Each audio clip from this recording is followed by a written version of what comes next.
you everyone for being here. We have a nice cohort here right now today at 11 a.m. on a Saturday.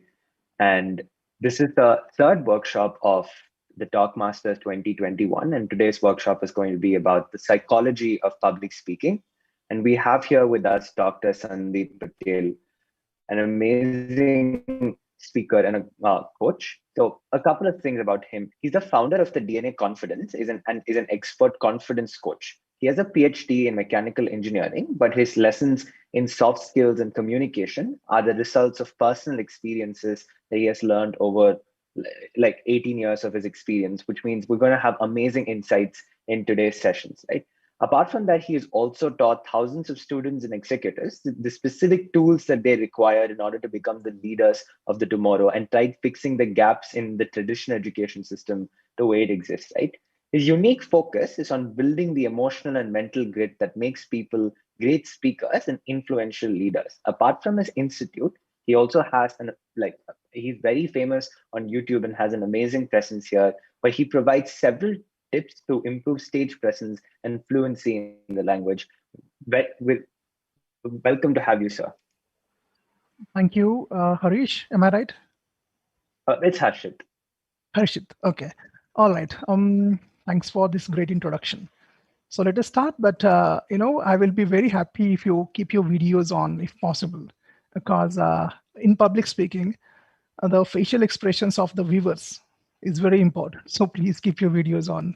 I'll be very glad if your videos are on. I can see your facial reactions, and that motivates me. That is what really energizes me. And it's like something like cricket. If there is an audience, the batsman can hit sixes. But if audience is not there, I don't get that energy. So I need that audience. That adrenaline is required for me. So keep your videos on, and you can see me more animated and more excited. The more excited and animated I get, the more I can share with you. Uh, okay, so please keep your videos on, right? So let us start here, friends. Super excited, very excited. Why? Because it was 2013 and 14. I was in IIT Bombay doing my PhD. I mean, I'm not from IIT Bombay. Let me be very frank with you. I'm from Washington College of Engineering, and my research work was there in cryogenics department. Amazing experience. H1 hostel, I will never forget. I used to stay there in H1 hostel, and then my cryogenic lab was there close. And Dr. Atre sir, a great personality. He helped me a lot in my research work.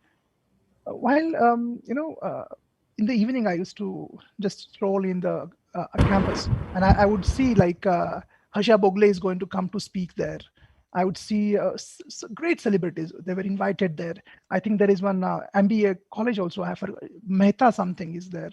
There was that MBA college there in the campus, and these guys would come there and give the talks. I feel very nice to be here. It's like coming home. And definitely this 1 hour, or I don't know, because when I start speaking, I just forget about time, and my audience also don't recognize that one hour is past. So I don't know how long I'm going to speak, but definitely this will be a very helpful seminar for you. Whatever I'm going to tell you, it's not from any book or from any YouTube video. This is my personal experience. So let us start. Allow me to share the screen. Okay, I'm sharing my screen here. Here I go. And yeah, hope all of you can see my slides. Psychology of public speaking. Okay, so guys, the word psychology is very important here. And why psychology is important, I'll explain you in detail. Today, we are going to go in detail and understand how our mind works, how thoughts work, how we analyze the information, and how we react. Okay, everything I'm going to tell you. So here we go. And it is said that there are three types of fears. First is death, second is public speaking, and third is death while public speaking. So if you ask someone like, what is the greatest fear you have? Definitely, number one will be public speaking. I mean, everyone is scared of public speaking. How many of you, just raise your hand, how many of you have gone through this? You went on the stage and you were blank and black, completely blank. I mean, you didn't know what you were speaking and you were blank. How many of you had this experience? Yes, I also have this experience. This is what public speaking is all about. But people think that those who are good public speakers, they don't get nervous. They are very calm and composed. But that is not true, actually. I remember one quote by Mark Twain. He says that there are two types of speakers. First, Nervous speakers. Second, liars. So everyone gets nervous. And today I'm going to tell you how to handle this fear, how to handle this nervousness, and how to be a good communicator.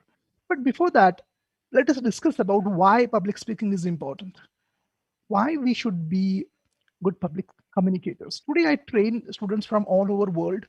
My online training sessions are there, and every day I come across someone who is 35 years old, 40 years old, 45 years old.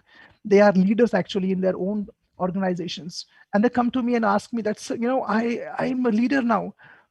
I have experience of 15 years and 20 years, and till now it was fine. I mean, I was having just back end work, but now I have to go and deliver my talks.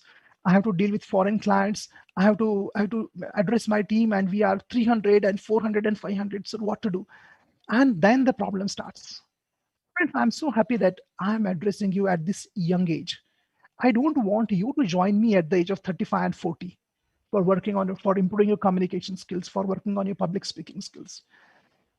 The the problem with our education system is this: is communication skill is not given any importance. I mean, even I was also the same when I was doing my engineering. We focus only on submissions and journals and orals and practicals, but we never give any attention towards communication skills, towards public speaking skills. And one more aspect, one more personality is left untouched, and that is the psychology, the way we think, the emotions, the cognitions, the way we handle information and handle our emotions. This is not given any importance. But now, once you cross 30, you realize that communication plays a very vital role. Yeah, I mean, in campus, that is tested, and GDs are there, interviews are there. But that is just speaking. Communication is different. Communication is like not speaking.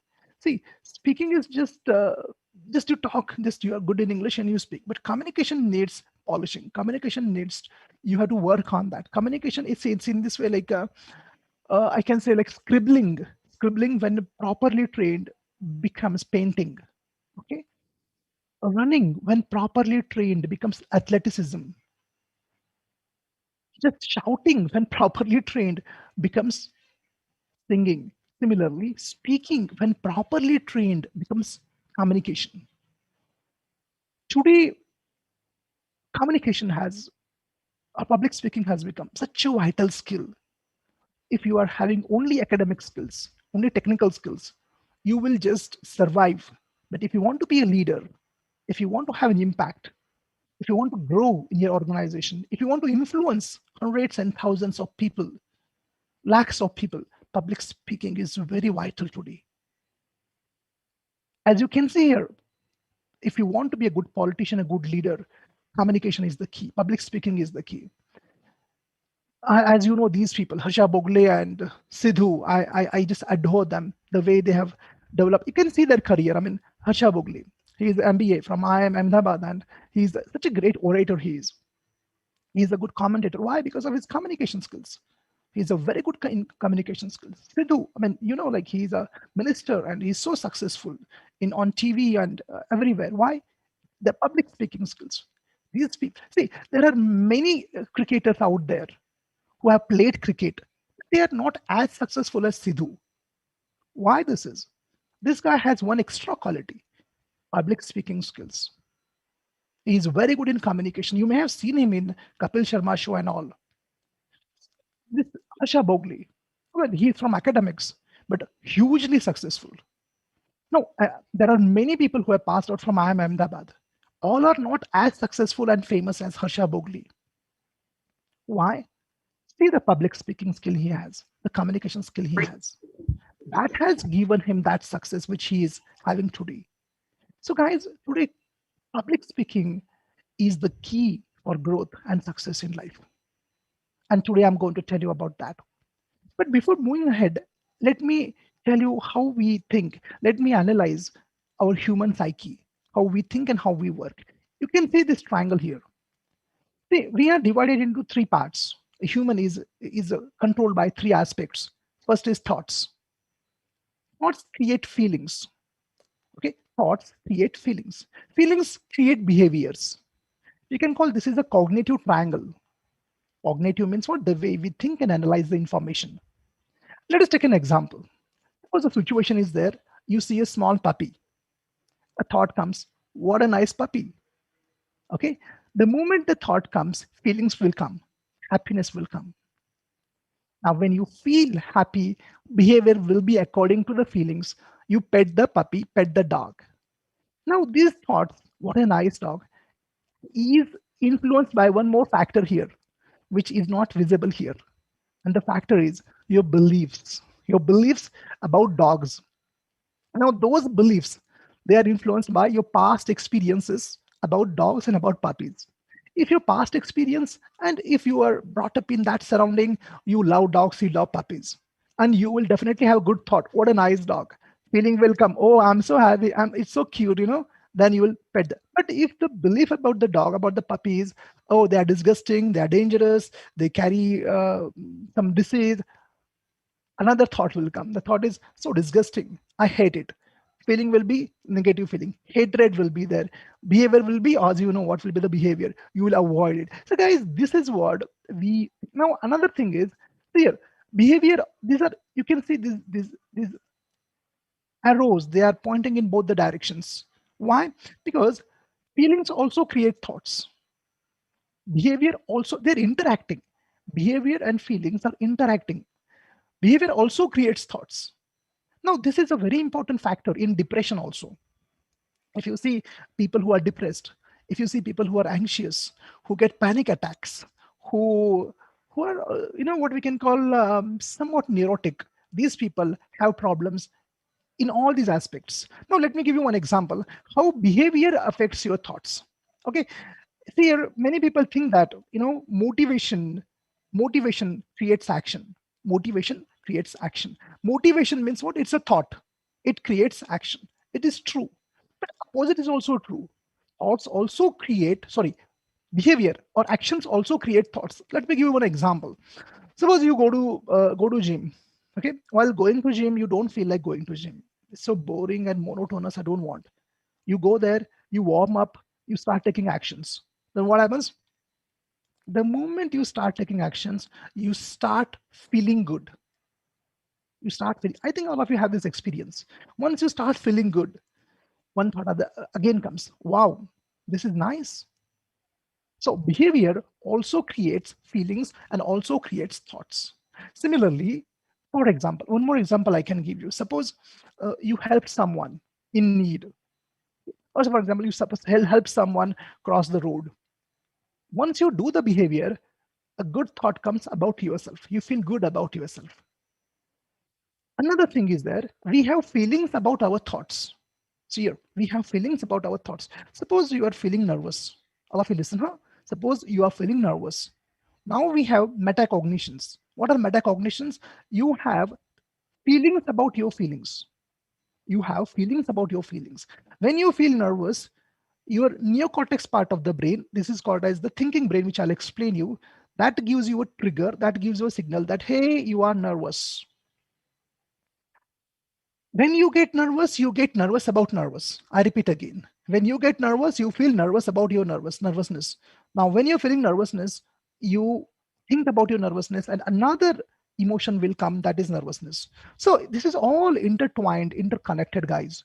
Now, without understanding all these things, you cannot go ahead. You cannot be a good public speaker. Because when you're going to go on the stage, thoughts will come, feelings will be there, and behavior will be there. Just telling you that go on the stage and speak up, nothing will happen, don't worry, what is there to worry about, that is superficial. We have to go and understand the psychology, how actually it works. So if you want to be a good public speaker, you have to focus on this point, that is thoughts.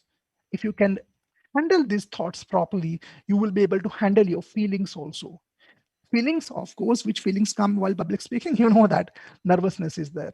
Okay, fear is there. These feelings will come. Guilt will be there if you fail.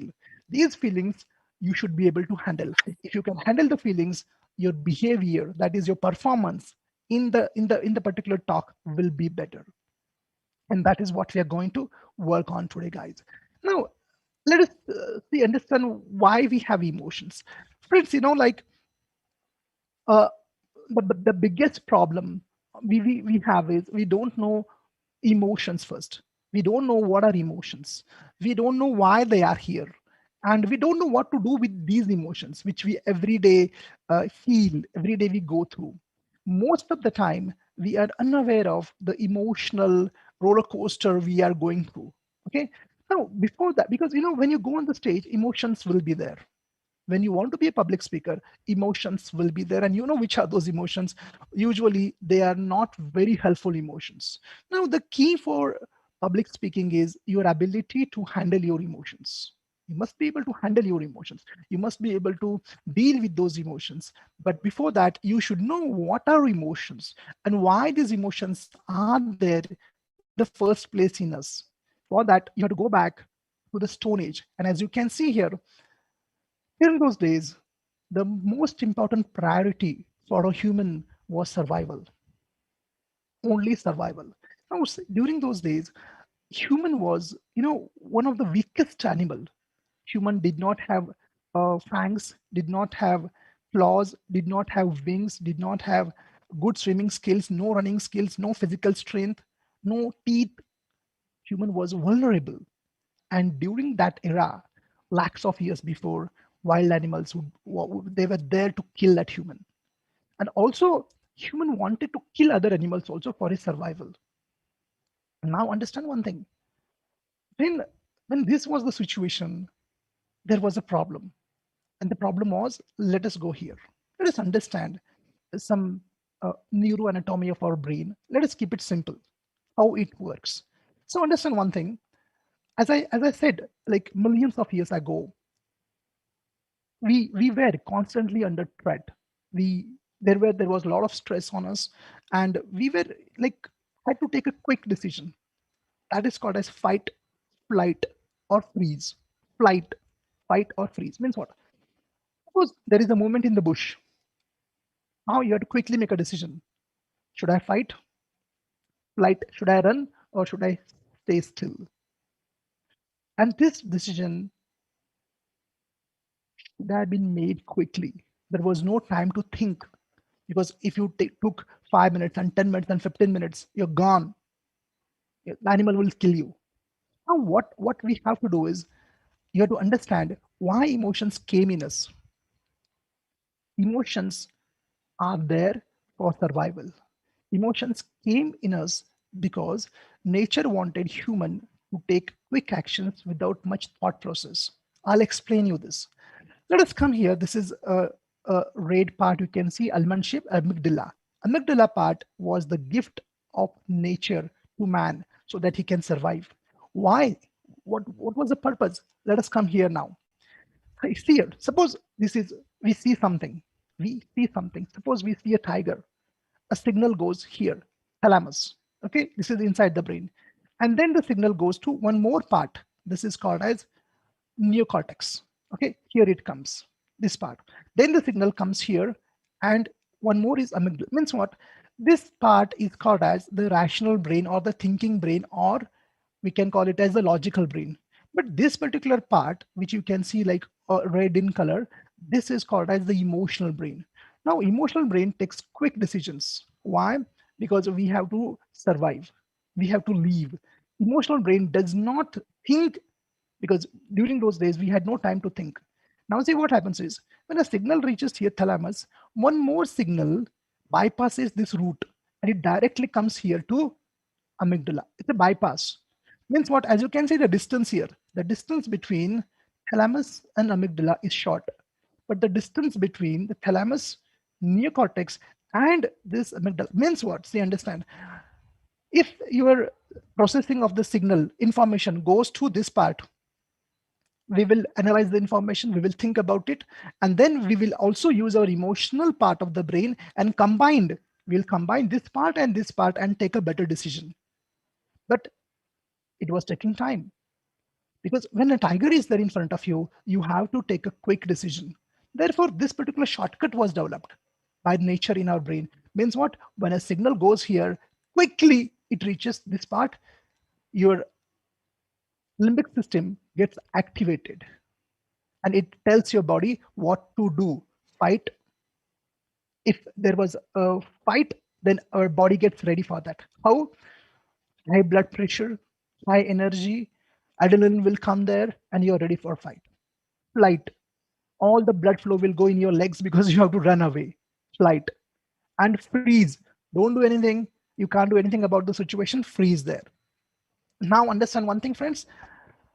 These emotions which emerge from this part, okay, these are called as survival emotions. Okay, I will explain you. I will explain you. Now, what is amygdala hijack? Understand one thing.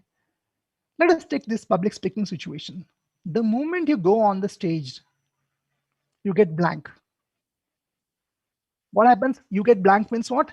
Actually, amygdala hijack happens. Your amygdala hijacks the thinking brain and your thinking shuts down. You forget what you have to say.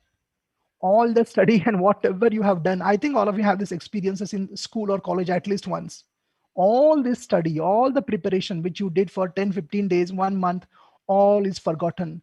And you prepare for 1 hour, but you end up speaking 10 minutes or 5 minutes. This is called as the amygdala hijack.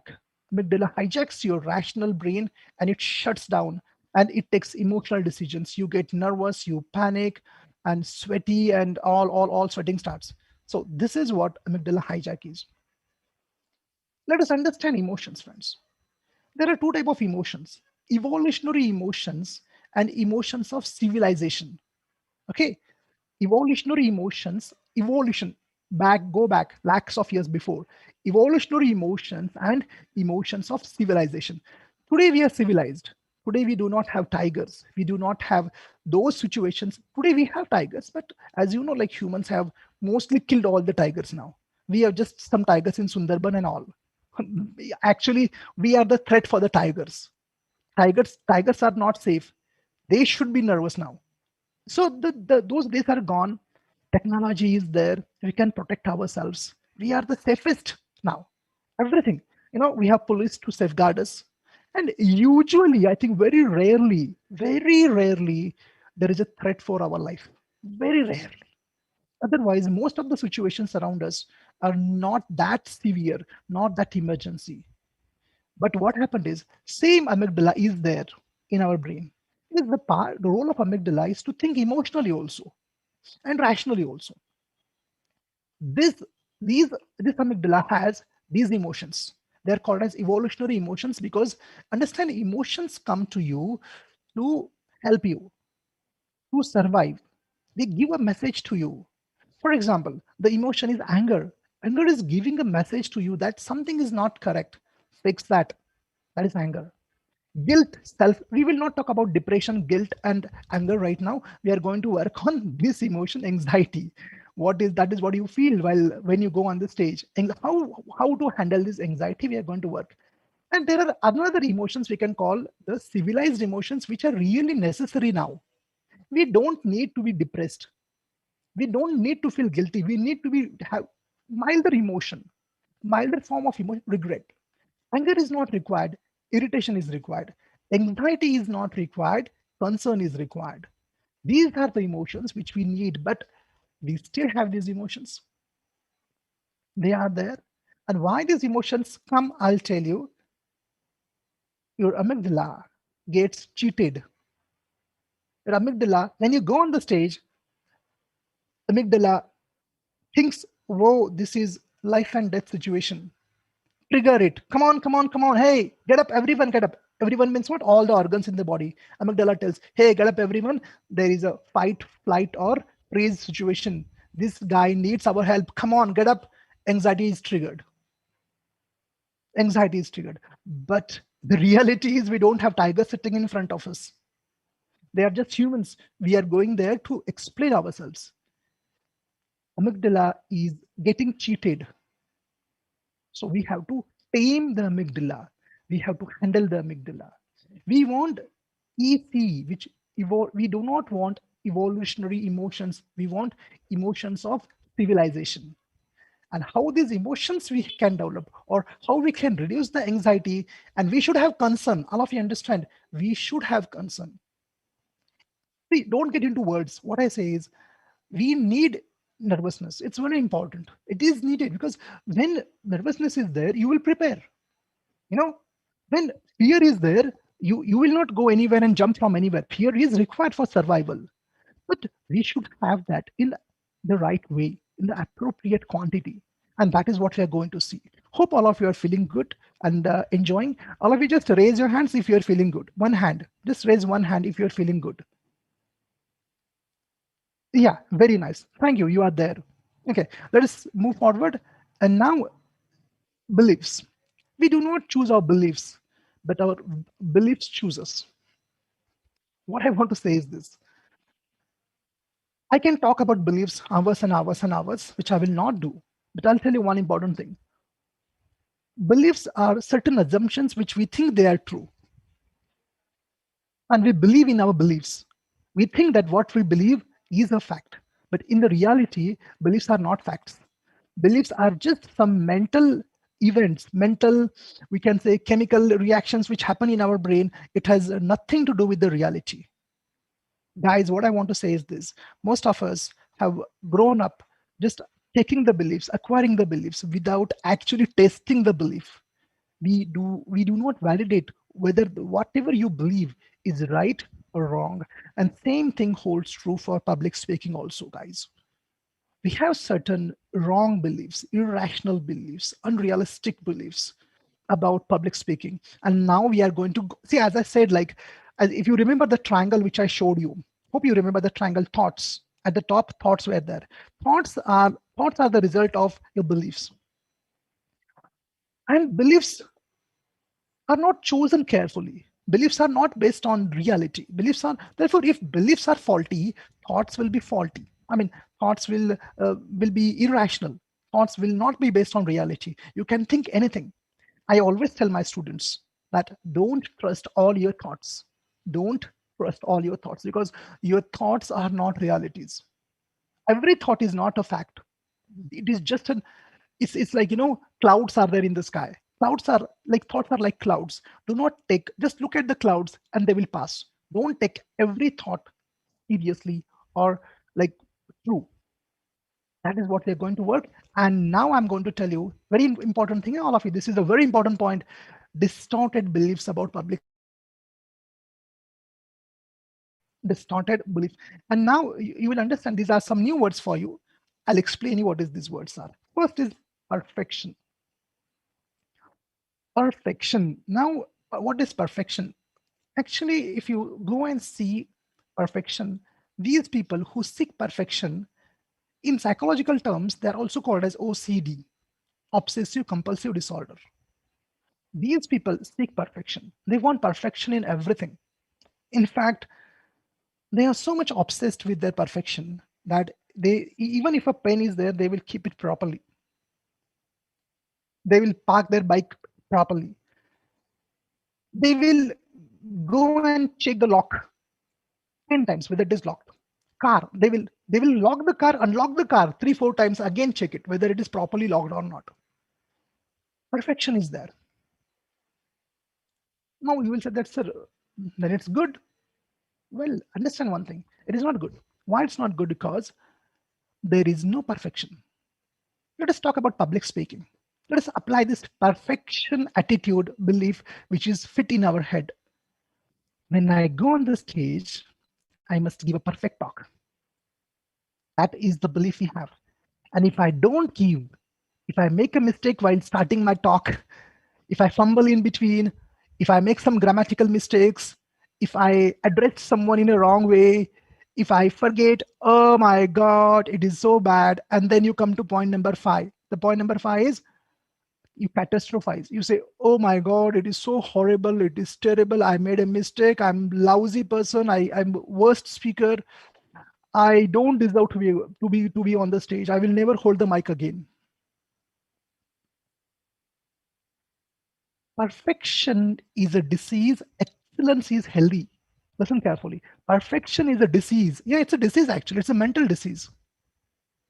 Excellence is healthy. Now, let us take my talk. Maybe while speaking right now, I may make some mistakes, but I don't worry about that. I'm not chasing perfection. I'm chasing excellence. What is excellence? Every day I try to make myself better. I work on myself. I read a lot. I listen to a lot of podcasts and audiobooks. I have my separate book for public speaking where I write all the things. I'm working on myself. But the moment one more thing is that these people mostly have some disturbances. Their depression is one of the problems you face due to perfection attitude. Second, these people expect perfection from everyone around them. Now, this does not mean that you should not do things properly. You should do things properly. Give your 100%. But when you go on the stage and you expect that you should speak each and every word properly, the start must be good, the introduction and the talk and the question answer session and everything must be perfect. That's not going to happen because this is unrealistic expectation. There is no perfection at all. We can't say that Taj Mahal is perfect. We can't. Taj Mahal is very, very nice, but there may be a better version of Taj Mahal. Maybe someone will come and create better version than Taj Mahal. Taj Mahal is one of the best, but we can't say it's perfect. There may be some other designs which we can do. Second, mental filter. Again, what is mental filter? Understand mental and filter. You go on the stage. Maybe all of you have gone through this. How many of you have given some presentations in your college and all? Just in your IIT campus, how many of you have given presentations at least once? Okay, tell me now how it works. Have you gone through this? You give a presentation, and I was also the same. I would tell my friends that it was match fixing kind of thing. I would do, and I don't know about you. I would do that. I would tell my friends, "Hey, you should ask me only these two questions during the Viva, during the presentation, because teacher was there, and I will also ask questions which was the match was fixed, and he used to ask me this question, I used to answer, and it was all match fixing. That is fine during college days. But now what happens is when you give a talk, you are constantly looking at the audience and their facial expressions, how they react. Do they laugh at my jokes or not? Do they like my talk or not? Are they responding properly? You're constantly checking that. And you know what? Your energy, your enthusiasm, it also depends upon audience also, how they are responding to your talk. And your talk finishes, and then five people come and say, four people say, wow, a very nice talk, oh, well done. And one says that, the talk was good, but that point you said, no, that was not actually appropriate. I feel like you should have done in that way. Finish. This is finish. What do you say? I failed. Mental filter. Four people say good, one person says bad. You only focus on the one person.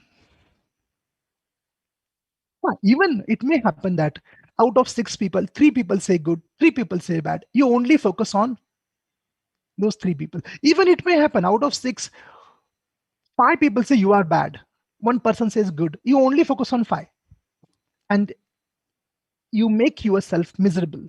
I repeat again, you make yourself miserable.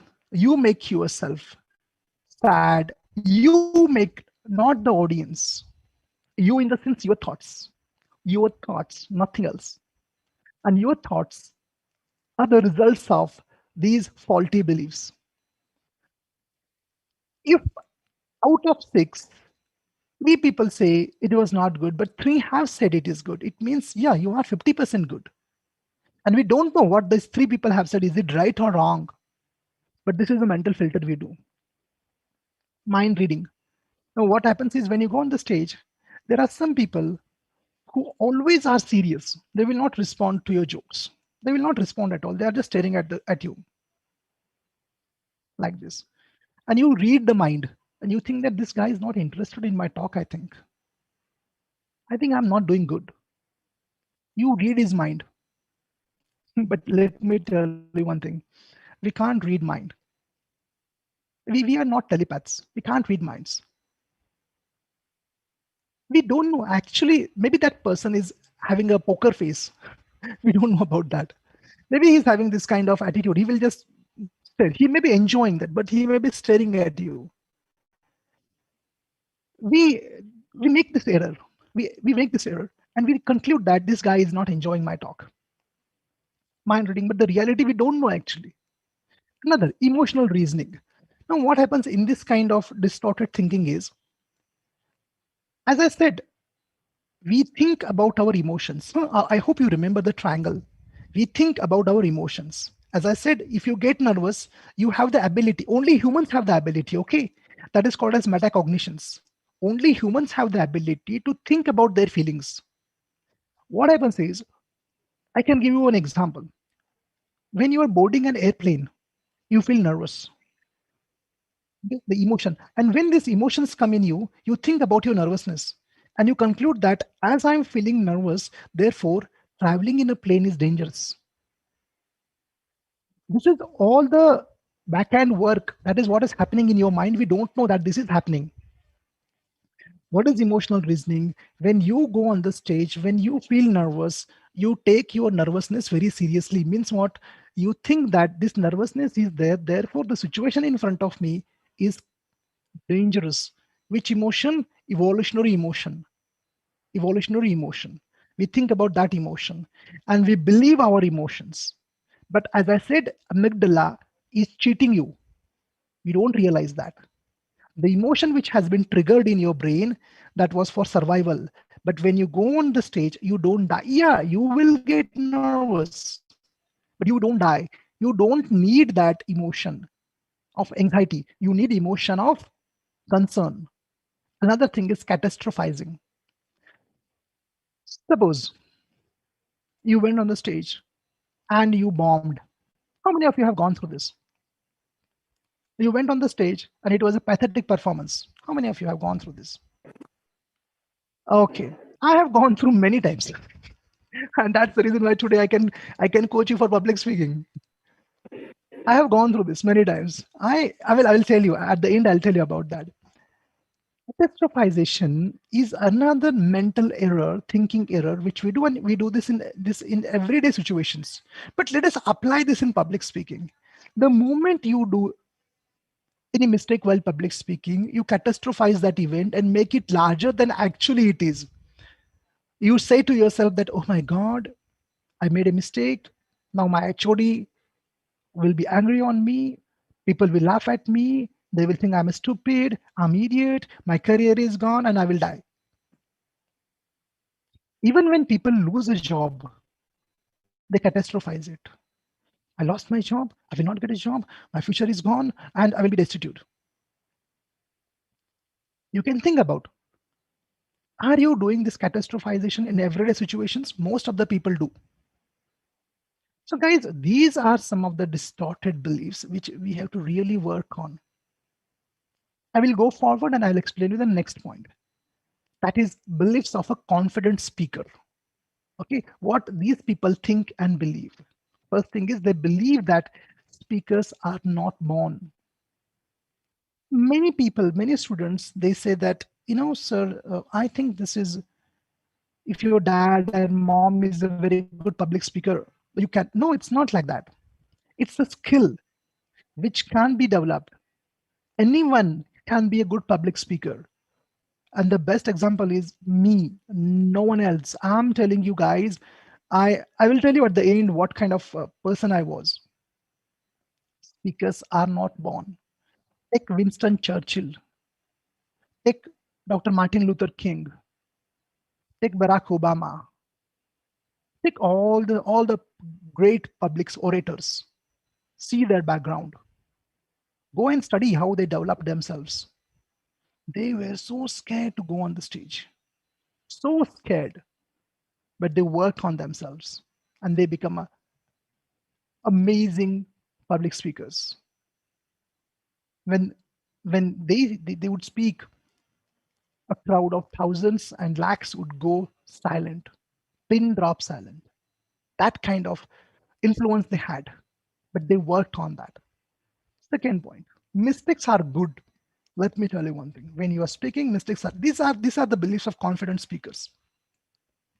They believe that mistakes are good and I will learn from them. Every time I go on the stage, I may make a mistake, and that's perfectly fine. The greatest risk in life is not taking a risk. I repeat again, the greatest risk in life is not taking a risk. If you are not making mistake, you are not growing. You are not getting better. You should feel bad about your mistakes, but not guilty about your mistakes. If you feel bad, you will work on the mistakes. But if you feel guilty, you will blame yourself, and next time you will not go on the stage. I tell you, dear friends, make mistakes on the stage. I say, but sir, people will laugh at me. It is their problem, not yours. You can't change people. You can change your attitude, not people's attitude. And when, if you want to be a good public speaker, be a shameless person first. You cannot be a good public speaker with a lot of ego in you. You have to keep your ego aside and be a shameless. Go on the stage and bomb there. Your friends will come and say, "Hey, who told you? You are pathetic. You are horrible. You are nothing." No, don't do that. It's not for you. You are an introvert. You don't have that good physical personality and that voice and that charm and the charisma. They will tell you. And that is what I always say. Like society will only society will only guess what you will be, but it is you have to decide what you're actually going to be. Guys, I really made some horrible mistakes in my speaking career. Embarrassing mistakes. I was so embarrassed. I in fact, I remember in one of my public talk, I fell down on the stage. Can you imagine? I slipped, I tripped there, but I could handle my emotions. Consistency is the key. You cannot be a good public speaker by going once in a month on the stage. Sorry. Now let me tell you why I have taken this assignment today. Actually, for one hour talk, I charge 20,000 rupees. But I know that you are Akshay. I think he is in touch with me. He said that, sir, we can't pay. No problem. I said, I just want a platform to speak up. I just want someone to listen to me. If you pay, it's bonus. If you don't pay, no problem. I'm growing, I'm improving. In fact, though you are not paying me, I'm growing. I'm getting better. And another experience. See, understand one thing. These guys, you people are going to ask me some tough questions at the end. And let me tell you one thing, I'm ready for that because tough students create great teachers. Okay, this is the reason why I'm here. I want to be consistent. Consistency is the magic. Take all the achievers in the world, they're very consistent in their practice. See, Virat Kohli is Virat Kohli not because he hits a century once in a year. He hits every season. Most of the time he is consistent, and his consistency on the ground is the result of consistency in the net. Hello, all of you getting it? Most of us, what they do is you are in the academics, that's great, friends, but we are just only focusing on marks and all. Be consistent with public speaking in your campus, wherever there is a event, any public speaking event, go and jump in. Be consistent in preparation. How to prepare, I'll tell you, but be consistent in preparation also and in speaking also. Consistency is the key to overcome the fear. This is called as in vivo desensitization technique. In vivo desensitization means what? Exposure therapy.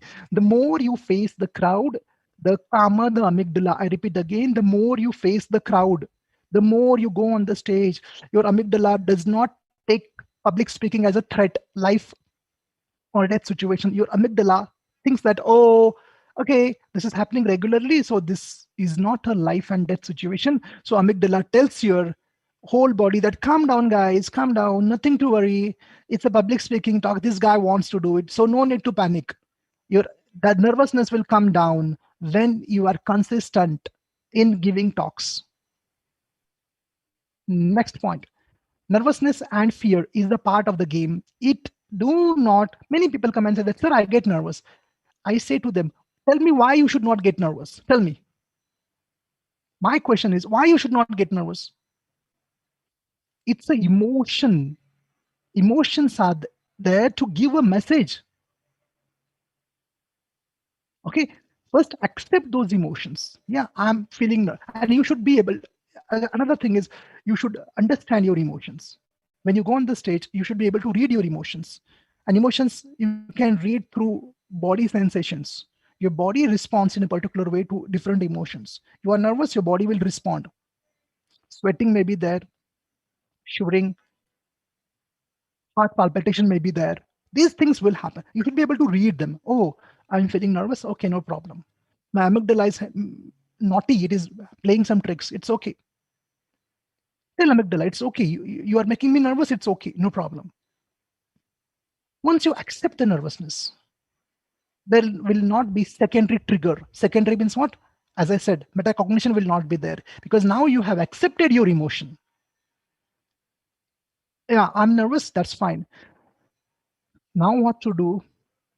When you accept the nervousness, you can slowly calm down. How to calm down, I'll tell you. And you can focus on the audience. But do not resist fear and nervousness. They are part. As I said, practice is the only key. You cannot be a public speaker by watching YouTube videos. Hello. Or listening to my talk. Right now, you're doing that. Right now, you are very comfortable. Yes or no? See, look at you. You are all calm, relaxed, composed. Who is nervous? Sandeep Patil is nervous. Now, I know you will say that, but sir, we don't feel like you are nervous. I am nervous right now, but my nervousness is controlled. And how I have controlled, already I've told you, consistency. Whenever I get a chance, I give a public talk. In my evening batch, I have 100 students. I have 3 batches. And my students are from all over the world. And they are not like your age. They're 45, 50. They are CEOs and they're managers. They're movers and shakers there. Some are as good as me in public speaking. They're as good as me.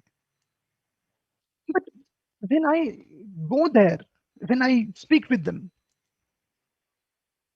I never consider myself as I'm inferior to them because I know that your performance on the match depends on your performance in the nets.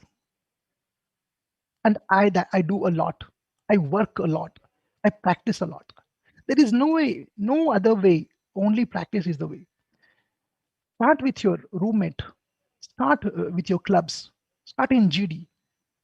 But just go there and see. You will see a big change in your confidence. Now, this is the point. Many people ask me, sir, how much time it will take to be a good speaker? I'll say this is the wrong question because you can't say that you are a good speaker. You are continuously evolving, you're continuously improving. So there is no time limit. You cannot say, here I am, now it's over, done, I'm perfect. Never. You have to keep on working on yourself every single day. You get better and better and better. There is no like a deadline for that. Nothing like this. So don't ask this question. How much time will it take? Guys, let us move forward. Now, qualities of a good speaker. When you see a good speaker, what they have is they have high emotional quotient. Means what? A good speaker has the ability to connect his Wi-Fi with the Wi-Fi of audience. This is called as emotional Wi-Fi. Means what? His emotions and emotions of audience, they are in resonance. And they are connected through invisible Wi-Fi connection. Master speakers, master speakers kindle the emotions in the audience. They can make them laugh, make them cry, make them angry, but that's only possible when you are emotional about the topic. I repeat again, you cannot give a great talk about the topic which you don't like, which you are not passionate about. Now look at my passion. How am I speaking? You can see my face animated. Why? This is my passion, guys. I have given up my cryogenic engineering and my engineering field. And I'm doing this since last 19 years. This is my 20th year. When you are passionate, when you are emotional, you give emotional talk, a heart touching talk. But you can't do drama there. Emotions should come from inside. They are real emotions. And they captivate the audience. Audience get riveted. And you also have to understand the emotions of the audience. Here, one point is there, know your audience. Second point is, you should understand the audience in front of you is which audience, what they need, which top. You can't go in front of farmers and talk about something else which they are not concerned with. You can't go in front of a CEO and talk something about which they don't understand, which they don't like, which they don't want to hear. And politicians are very good in that.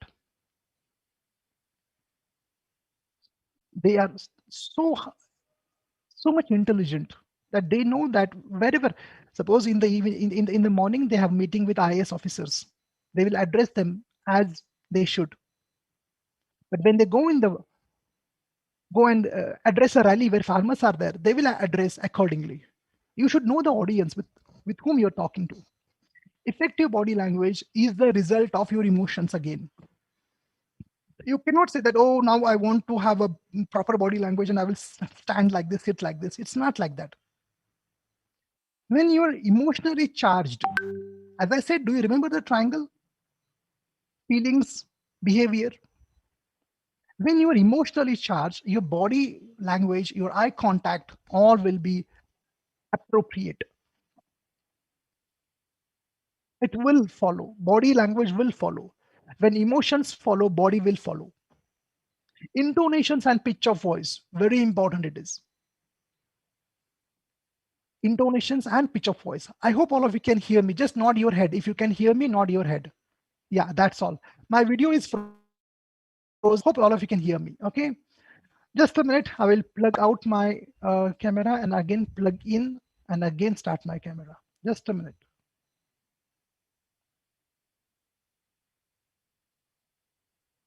Yeah. Okay. Am I audible? Just nod your head. Am I audible? Nod your head. Okay. No problem. Next is get the audience involved.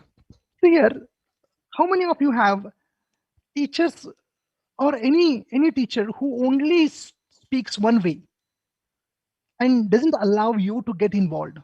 All of you have? I also had many teachers. This becomes monotonous and dull. You have to ask questions to the audience. They should get, I am also doing that. Can you hear? Can you see that? I'm getting you involved. And if I don't get you involved, you will say that this is not for me. He's talking to himself. We don't want to hear him. Get the audience involved. Ask them some questions. And Narendra Modi ji is very good in that. You can see the way he communicates. He gets the audience involved into his talk. Go and watch his public talk. You will understand that. Sense of humor is also very important. If you are talking very serious things without adding some sense of humor, it becomes dull and monotonous. Of course, there is a limit, and we should know where to use it.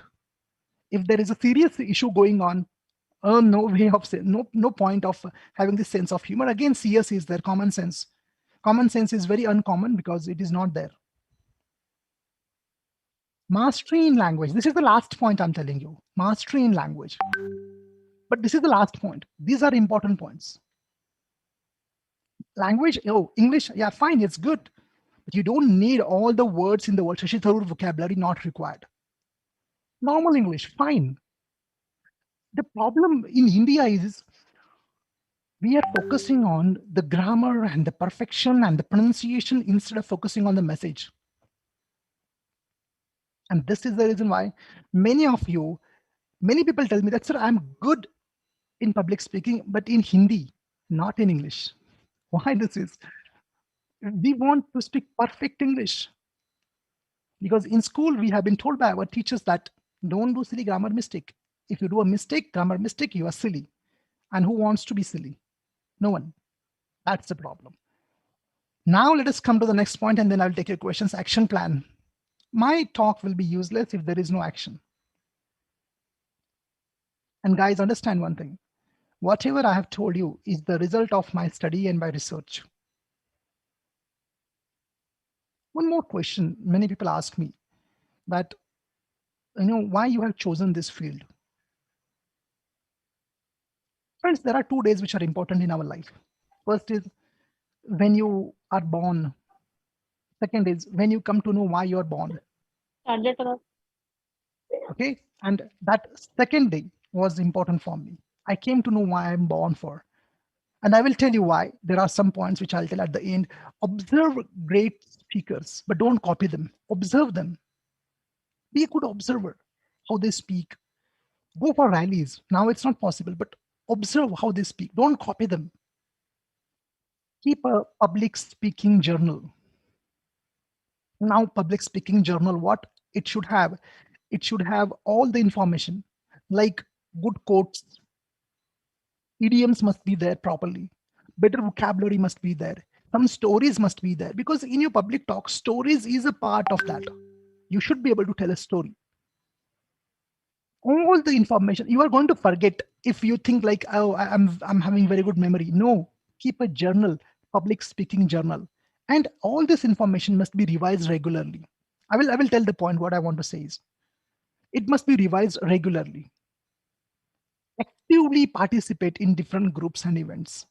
What we do is, I have seen students, what they do is, if they're offered, what you want to do, you want to anchor or you want to do the chair arrangement and sitting arrangement. What do we accept? I will do the chair arrangement and sitting arrangement. That's of no use. In fact, you work for 3 hours doing all the stuff, and the anchor speaks for 1 minute and he steals the show. And you are there working 3 hours, doing nothing. I mean, no appreciation, nothing else. Why we choose that? Because it's easy. Because no one will criticize you. Again, criticism is the biggest problem for public speaking. Human is afraid of not tigers more. Actually, now human is afraid of another humans and the criticism. And let me tell you 3 important things. Listen carefully. In this world, 80% are criticizers. They criticize. 19% are talkers. Means what? One day I want to go on the stage. They only talk, and only 1% actually go on the stage. Now you decide where you want to be, in 1% or remaining 99%. Do not avoid, but face the situation. That is what I said. Next time, when your HOD or when your team leader says that, would you like to anchor? Go there. But sir, I'm not prepared. That's what I'm saying. You cannot prepare by sitting in the classroom. You prepare when you go on the stage.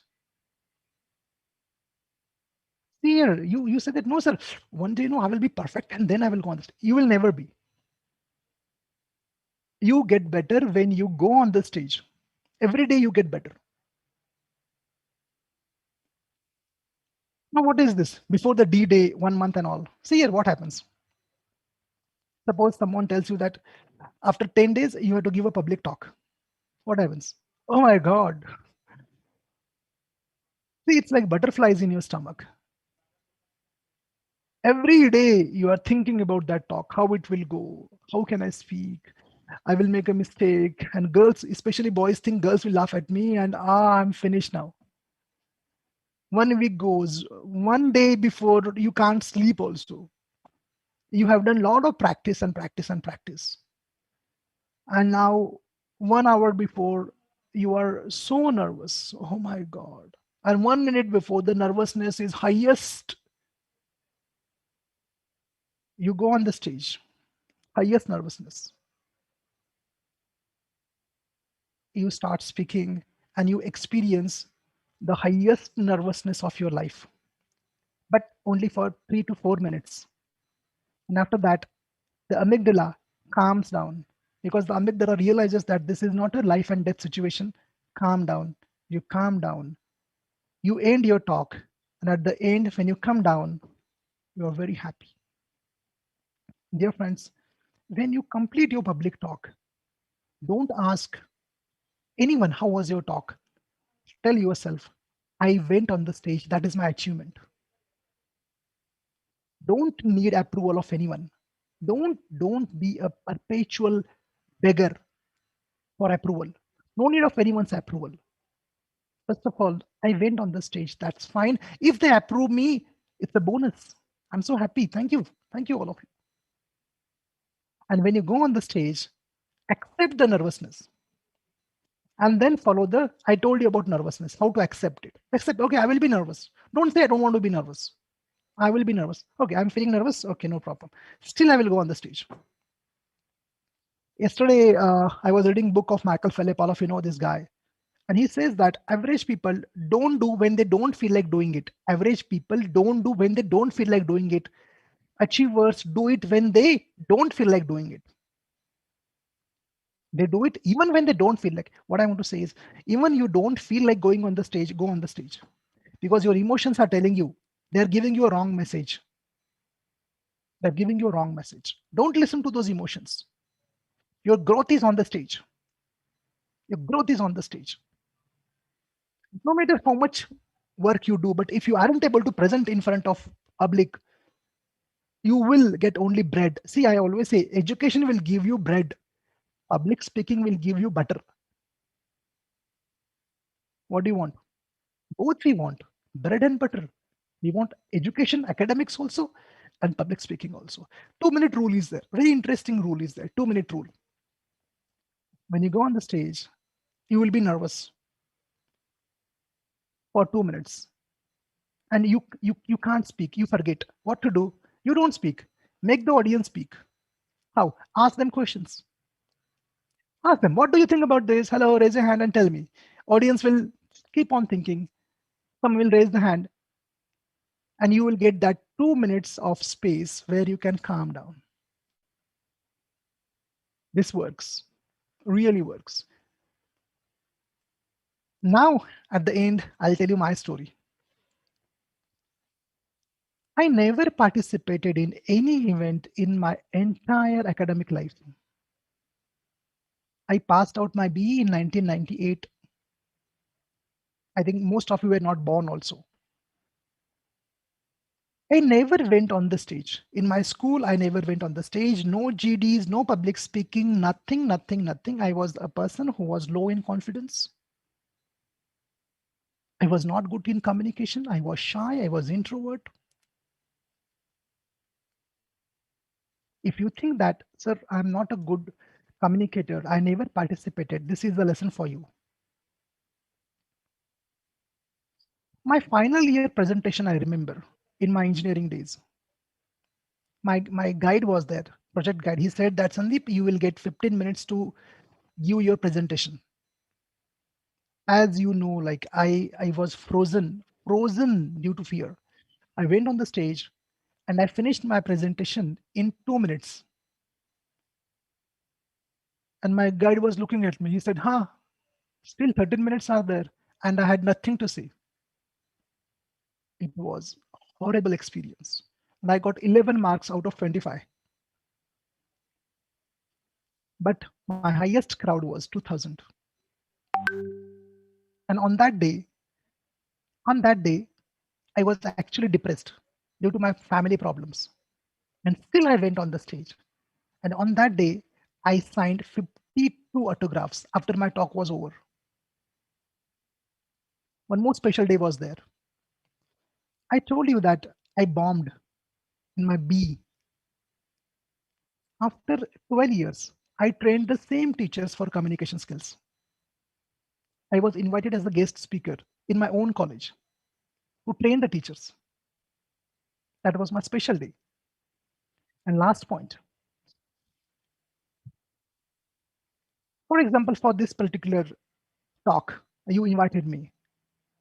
Let me tell you one thing. I was not preparing. I just made these slides 1 hour before. So all these slides, only 1 hour before. So what do you want to see? I was not preparing? No. I prepare every day and I'm preparing since last 20 years. You cannot, I think all of you have this experience. In your school, there is a elocution competition and your teacher gives you this topic and you write down all the sentences and the whole speech, you cram it and you go on the stage and you do verbal vomiting. Nothing else is there. You just go and vomit whatever you have crammed it. That's of no use. If you want to be a good public speaker, you have to maintain a public speaking journal and you have to prepare every day. You should read news, current events, you should read quotes, you should read stories, you should have some anecdotes, you should have some metaphorical examples. Only then, when you are called on the stage, you can give a good talk. One story I'll tell you. One day I was invited as a guest speaker in one place near Sangli. It is Mahabaleshwar.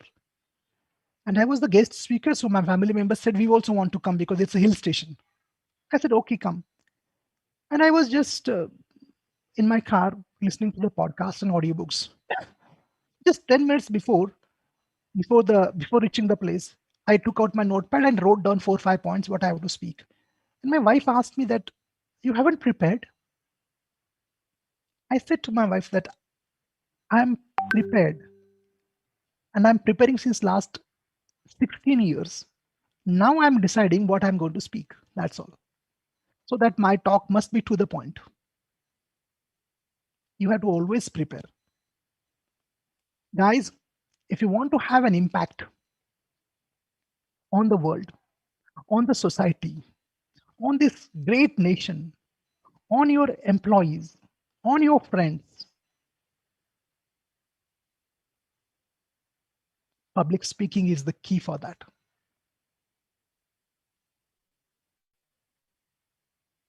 This world is transformed by great public speakers. Any public speaker you can take, right from Mahatma Gandhi ji, Jawaharlal Nehru,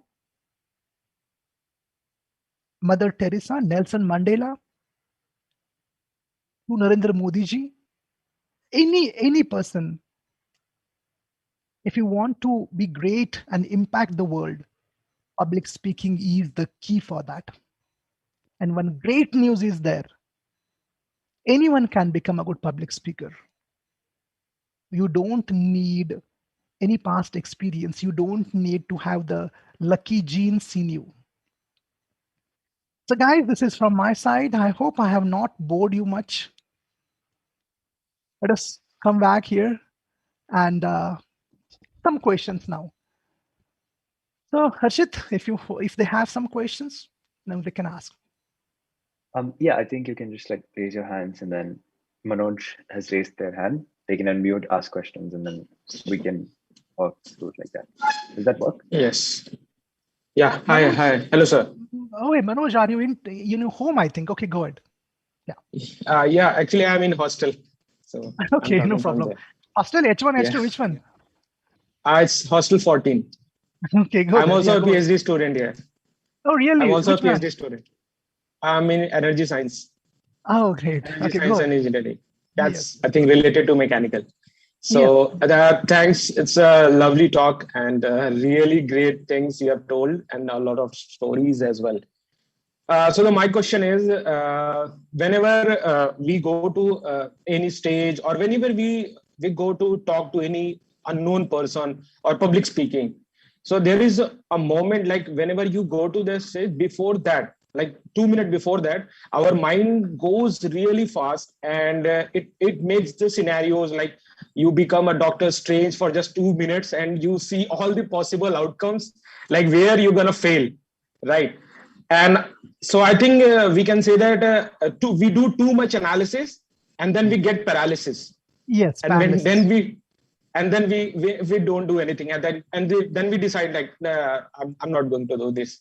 So how can we how can we break that loop, like that analysis, too much analysis is a paralysis? How can we break that loop just before 2 minutes of the talk?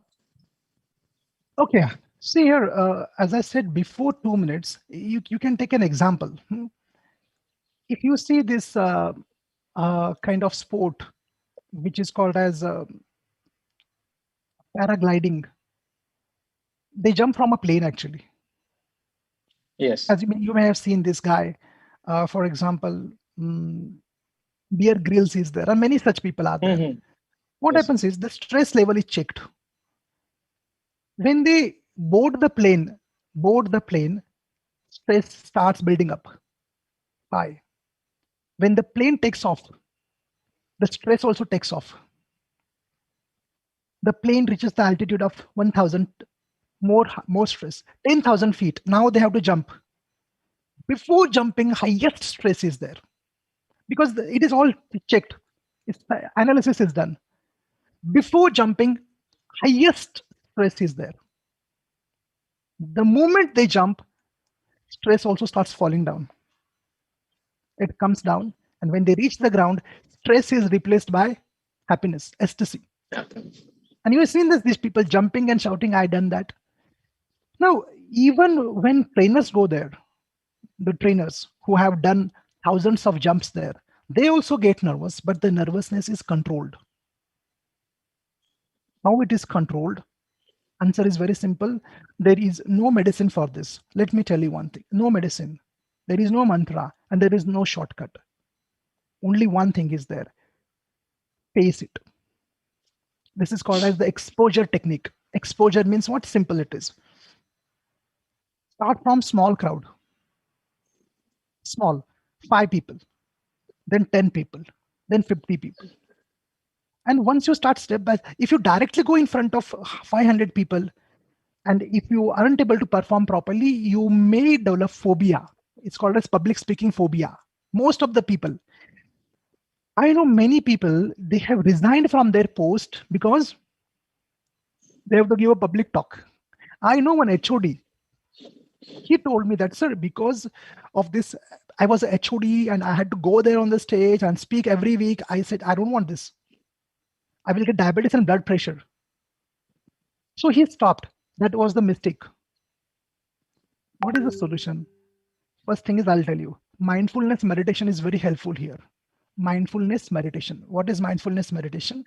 Closing your eyes and trying to focus on your breathing. And when your mind gets diverted, your mind will get diverted. Looking at the thoughts. When you look at the thoughts, just look at them. Okay. The thought will be in the form of a picture, video, or words. Again, bring your focus back again on breathing. Now, what happens is, due to this, you become more mindful. Mindful means you know which are the emotions in you, which emotions you are going through. Most of the people who go on the stage, they don't know that their nervousness is there and they are getting scared due to nervousness. They don't understand this. First, understand your emotions. Second step is there. Second, accept the emotions. Oh, I'm feeling nervous. Okay. Third, deep breathing. Purposely. Why? Because when you get nervous, amygdala triggers all the organs. Breathing becomes shallow. Why? Blood flow is very high. Why? Fight, flight, or freeze response is there. Your amygdala tells your brain, hey, hurry up, come on, be ready for fight. But when you do purposely deep breathing, your amygdala calms down.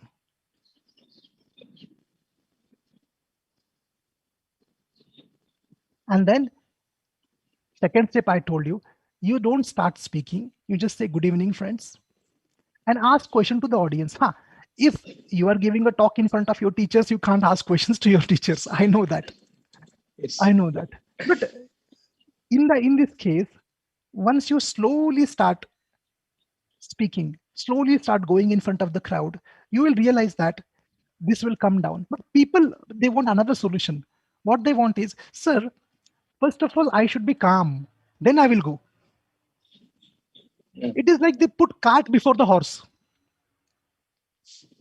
And they're looking for that is not there. Believe me, this is my 20th year. I have given my first public talk in front of 2 people. And my highest is 2000. Now I train people from all over world. They are CEOs and CAs and MD and MS and all. This confidence has developed after many years of hard work, many years of exposure. First, stop expecting yourself to be a great public speaker in 1 month or 2 months or 1 year also. Stop that. Please, you will be disappointing yourself. It takes many months and years to reach that level. When you agree with this, and this change is very slow, you will get better by every talk. Every talk you will be better. Manoj, got it? Yes, sir. Thanks. Thank you, sir. The mantra is action, Manoj. Action. Just keep on working. Don't keep a big gap between one talk and next talk. See, Yes, sir. last time I gave a talk, I think with Toastmasters International Bangalore. I don't know where I gave the talk, but I want more talks. That's the reason why I go everywhere, wherever they call me. Guys, next one, yes. I think Dikshika had raised her hand, so they can unmute and ask questions. Ask me, Dikshita. Good afternoon, sir. It was pleasure hearing you. Sir, I had a doubt that at times we know that the thoughts we have in our mind are irrational. They are not the facts, but then we may focus on something else to so that we don't think about those thoughts. But again, after some time, like the clouds disappear, they also disappear for momentarily for some time as we focus on something, but they again return, and we know that they are that we are again thinking about that, but we shouldn't. But it is at times very difficult to uh, um, I mean, to say to ourselves that we shouldn't do so. So, how should we control our mind in that case? For that, first thing is mindfulness meditation is the first step. Mindfulness meditation, which I explained to you. Second thing, you cannot control your thoughts. Every day we get thousands of thoughts. It is said that we get around 80,000 thoughts every day. If I say to you that don't think about white elephant, what will happen? Don't think of about white elephant. You will think of white elephant purposely. So thoughts will come. The thoughts are like this water. If you stir the water, and if you keep on thinking about your thoughts, that why I should not, like you are thinking about your thinking actually. What you are thinking is, you're thinking in this way that I those thoughts come again and I should not think of those thoughts. You're getting my point? Yes, sir. You I are know. But you're still, thinking about your thinking. First of all, someone has told us, I don't know who, but we think that stop thinking negative, stop overthinking, okay, stop ruminating. We have been told in this way, and that impacts us, and we think that we are the only one in the world we overthink, and this creates the problem. The fact is everyone thinks, because our mind is designed for thinking. Without thinking, our mind cannot solve the problems. See, understand one thing. When thinking happens in the mind, and we are constantly thinking because our mind wants to solve the problems which we are facing every day. For example, yes, today you had trouble with your HOD. That thought will keep on lingering in your mind. Why? Because your mind wants to solve that problem. Your mind does not want you to be in trouble. Therefore, this thought will keep on lingering in your mind. And second day, the moment you get out of the bed, when you open your eyes, first thought will be about your HOD. That first thought will come. In that case, you have to understand that these thoughts are there. They are giving you a message. The message is solve the problem. What is the problem? My HOD is having some problem. I had an issue with my HOD. I will go and meet him. Only then that lingering thought will calm down. You're getting my point? yes, sir. Thank you, sir. You're welcome. So Harshit, anything else? So there are a few more questions. So I think there are three more questions. So Okay. would Ask you them, like to no take them? problem. Or? Yeah, I'll take them. So, Yeah. Lokesh had a question. They can unmute and ask. Yeah. Sir, it was a nice talk, sir. Thank you for giving this wonderful talk. My question is about, right, like, I feel that from my experience, personal experience, the why I feel nervous while present or while I make a public speech is that I don't know how to handle failure or criticism. So, like, I think the main root cause is that what if I fail, or what if I get criticized for my point of view? So I want to know, like, how do you handle failures or criticism? So I feel it is quite natural that in some of your talk you will end up failing. It's inevitable. And also some people can find your point of view something wrong. So how do you handle when someone is pointing something wrong in you, or sometimes when you fail? Because if you can address that, if I can handle that, I think my nervousness will reduce to a drastic level. So that is my biggest fear while presenting, and I would like to know how you, like, from your experience, how you handle these things, sir. Okay. First thing is, your question has 2 points here: how to handle failure and how to handle criticism. Am I right? Yes, Okay. sir. How to handle failure? See here, first thing is this: we have to understand failure is not a person. Failure is an event. Failure is not a person. Failure is an event. Suppose I fail in any public talk. This does not mean that I am a failure. What it means is my talk was a failure. Hmm. We label that to our whole personality. See here what happens. My talk sucked. Okay, it means today my talk was not good. But we overgeneralize this and we say that I am completely failure. Hmm. In psychological terms, it's called as overgeneralization or labeling. I'll give you another example. In a mango box, if one mango is spoiled, Hmm. do we call the whole mango spoiled? No. No, one mango is spoiled. Similarly, when your one talk is not good, this does not make you complete failure. This is the way I handle my failure. Okay. Because failure, if you want to be a good public speaker, you have to handle failures. Hmm. You cannot avoid this. When you fail, criticism will come. And criticism, one great line I remember, this is by Aristotle, I think. He says that the best way to avoid criticism is sit in home. Is it good way? No, sir. See here, in this way it is. Understand criticism. If you really think like in this way, criticism also helps you to be better. Let me tell you one thing. But we don't look at criticism in that way. We look criticism as attack on our ego. We take it very personally. I am criticized on my YouTube channel. There are many comments, but I find if there is any truth in that. If it is there, I learn from that. And if it is not there, it is just a person who criticizes, destructive criticism. He himself is having some problems, emotional troubles. He needs help, sympathy. So, as I said, here in this way it is.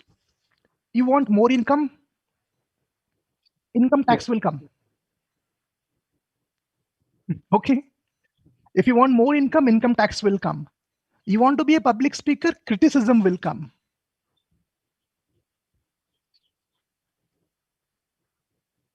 You want to marry, responsibilities will come. You want good grades, study will come. You want fitness, diet will come. This is the reality of life. This you have to understand. Sir, but I want to be a good public speaker, but people should not criticize me. This is perfectionist attitude. You cannot be perfect. And one thing I'll tell you, if you try to make everyone happy, you will be miserable and go to mental hospital. That will happen. And if there are 100 people in front of you, all will not be happy with your talk. The reason is everyone has different belief system.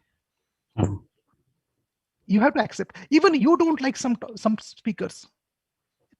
Everyone has the choice to dislike you. Got it? This is the healthy thinking which we need. You have to be shameless, as I said, positively shameless. Otherwise, no way. Yeah. A second question Thank is you, there. sir. Harshit, welcome. Yeah, so Manvi had a question. Manvi, yes, go ahead. So thank you for the excellent session. My question was like, it's easier thought than done to actually implement, to not think about the nervousness and like most importantly what others will say, but how to actually have your psychology wrapped up around your mind that it's okay, and then frame your sentences and posture while you are speaking, like, in general. So Yeah, that's what I said. It's very easy to give a public talk on public speaking. But even while giving a public talk, you are giving a public talk on public speaking. So if I say that today I'm not nervous, I'm lying. I'm lying. This you have to go through. See, it's in the, as I said before, you have to go through all these things. And my session will not be of any use to you unless and until you go and actually act. And I'm not saying that only these tips will help you.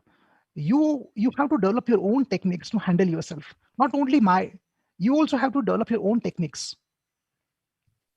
You have to handle how it works, use yourself.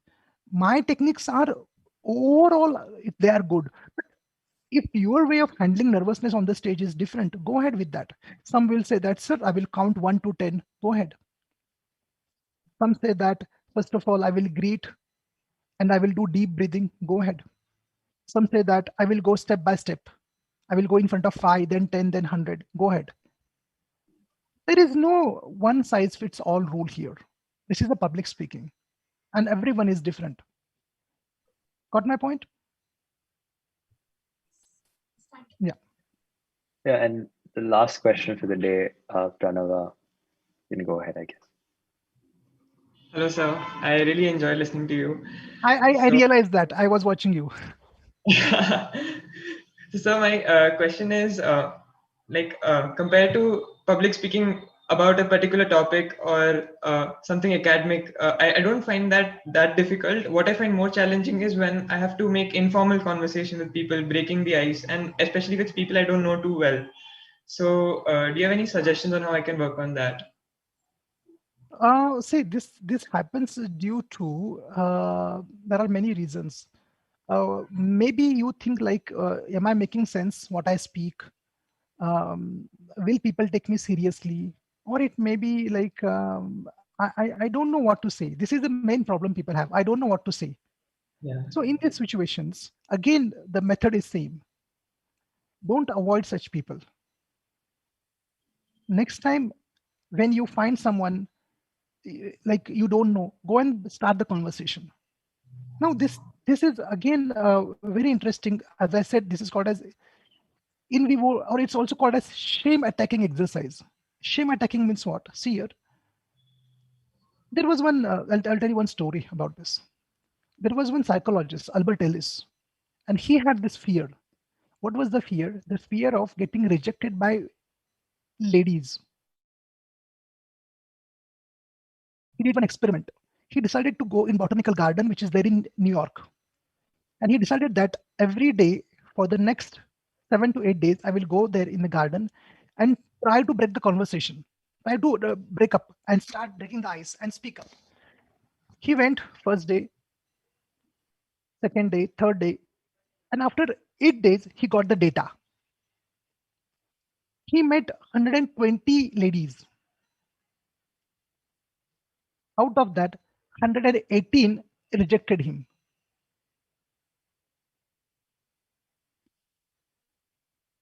And only 2 ladies spoke to him. And then he told those ladies that second day again we will meet here. And he went there, no one came. But can we say this is a failure? Now, you said that, yeah, this is a failure, sir. It was not a failure. He realized that it is not as difficult as I think.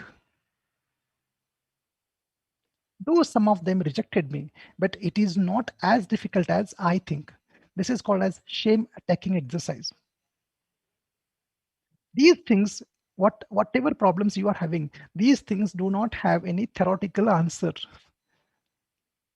I can't say that go and refer Khurmi Gupta and find out the answer. Here you have to get out of your shell, go and speak to people. When they will reject you, how you handle the rejection. That's the question here. Got my point?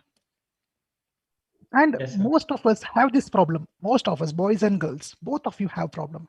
Talking to opposite gender, we have this problem. Everyone has this. I have gone through this. But now I realized how to handle this. So next time, Pranav, right? Pranav, your name is. Yeah. Pranav, next time, go and start a conversation. And start with, hi, my name is Pranav. And then some will reject you. But actually, I'll tell you one thing. We think that I'm more nervous. Even the person in front of you is also nervous. In fact, he is more nervous, and we think that what he's thinking, and he's also thinking what you are thinking. Okay? So it's not like that. See, you are far better than what you think. Let me tell you one thing. You are far better than what you think. 15 years before, if someone had told me that I will be a public speaking trainer, I would have laughed first. Amazing life is. Amazing it is. A lot of possibilities are there. Anyone can achieve anything. Only the problem is we screw up here.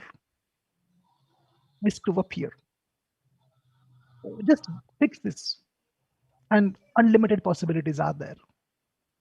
Great, guys. I hope you all had a good time with me. I try to give my best and hope one day I will see you as a public speaker. And in that public talk, refer me also. Okay. So, look, guys, take care. And Harshit, should I leave now? Thank you very much for the session, sir. Just a concluding note. I think the most interesting part of this session, for me at least, was the fact that a lot of the lessons that you shared with us were things that you learned from your personal experience and the struggles that you faced. And it's very comforting for people to know that those are really doing good in public speaking right now, had to go through the same, hurdles that they are facing right now. So I think that was like fantastic. And this is advice that I think will really work because I've also seen it work for me in certain cases. So it was really interesting. Thank you very much for your time and hope Next everyone time, enjoyed it. not only Harshit, you people have to do anchoring of such sessions. Oh, Okay. yes, sir. Next time you have to do and organize all these sessions. That will boost your confidence.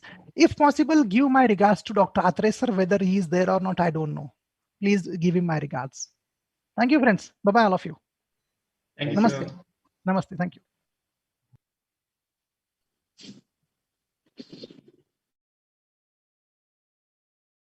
The recording has stopped.